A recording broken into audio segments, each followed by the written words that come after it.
and self-isolating for the last 5 days. He's just one of several high-profile cases, including Trump's campaign manager and 3 Republican senators. Top US General Mark Milley is also among several military officials who now are in self-quarantine after someone at the US Coast Guard tested positive. Meantime, Joe Biden says next week's presidential debate should be cancelled if Donald Trump remains positive for COVID-19. But the president says he's prepared to debate his challenger. Donald Trump is currently experiencing no symptoms of the virus and is falsely claiming that flu is more lethal in most cases than COVID. Washington correspondent Catherine Diss. These voters in the crucial swing state of Ohio know their vote counts. No president's been elected without snagging the state since 1960. I'm excited to place a vote that will help us to get rid of Donald J. Trump. Polling shows support for the COVID-infected president is rapidly slipping.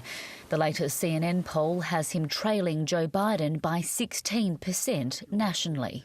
Trump supporters are campaigning hard. If he comes back from this and he goes back to his regular regiment, there's a role model right there to say, you know, COVID, it's not a death sentence. I don't believe in wearing the mask either, but I will out of respect to other people. Do I believe in the coronavirus? Absolutely not. Confusion is understandable. Overnight, the president posted a message comparing COVID-19 to the seasonal flu, stating sometimes over 100,000 die from the flu. Are we going to close down our country? It was blocked by Facebook, and Twitter added a warning of misinformation. An estimated 22,000 Americans died from the flu last year. On the campaign trail, presidential challenger Joe Biden responded to the president's message. I hope no one walks away with the message thinking that it is not a problem. It's a serious problem. It's an international pandemic, and we have 4% of the population and 20% of the deaths. It's no secret the president views being locked down inside the White House as a sign of weakness and as a disadvantage to his election campaign. Today, he tweeted urging his Republican colleagues to no longer negotiate over the next stimulus bill, which is a sign the president is pushing ahead with campaigning from isolation. This morning, the president's doctors reported he has no new symptoms and remains stable. But experts warn the virus is unpredictable and can change course at any moment. Catherine Diss, ABC News, Washington. The number of refugees allowed into Australia on humanitarian grounds is going to be cut by 5,000. The government has introduced a new cap of 13,750 places a year, a move it expects will save almost $1 billion over the next 4 years. But Director of Advocacy and Campaigns at the Asylum Seeker Resource Centre, Jana Favero, says the measures aren't saving costs in the long run. While the pandemic is happening worldwide, the movement of refugees and people being forced to flee conditions of persecution unfortunately has not stopped. So it is incredibly disappointing to see a reduction in the number of places that Australia will accept. I think that for the government to put this forward as a cost-saving measure, we're at the same time increasing offshore processing budget by nearly $1.2 billion, it shows that this is not about cost savings.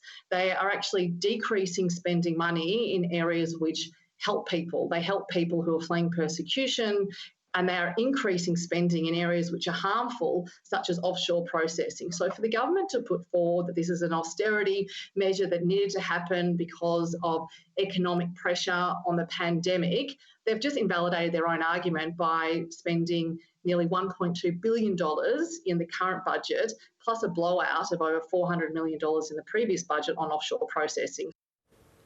Well, the budget papers make a few bold assumptions about how Australia is going to move back to normality and how quickly a vaccine will be broadly available.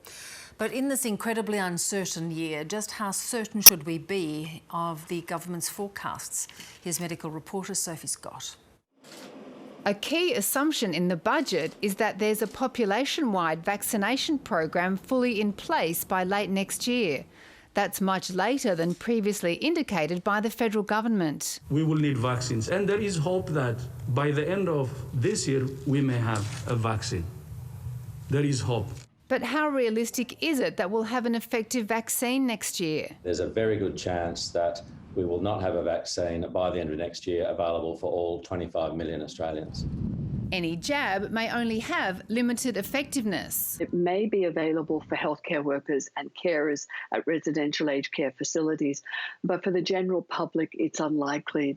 Public health experts were hoping the budget would have a roadmap for a post-pandemic future. The budget last night did not prepare Australia for the rest of this pandemic or pandemics in the future.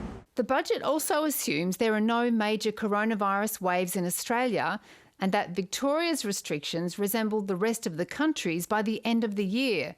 That's by no means a certainty. We're doing everything we can to get these numbers down and to be able to keep them down and then move to a much better set of rules and find that COVID normal, so it's a COVID normal Christmas. And that all state borders except for WA's would reopen by the end of the year. But with community transmission resurfacing in New South Wales, that too is up in the air. We have to assume during the course of the pandemic that from time to time we're always going to have this. We're always going to have cases. With no rule book for this pandemic, the unpredictable nature of COVID-19 means that these assumptions aren't much more than an educated guess on what might happen next. Sophie Scott, ABC News. Victoria's 14-day case average has dropped to single figures for the first time in months. The state has recorded 6 new COVID cases, but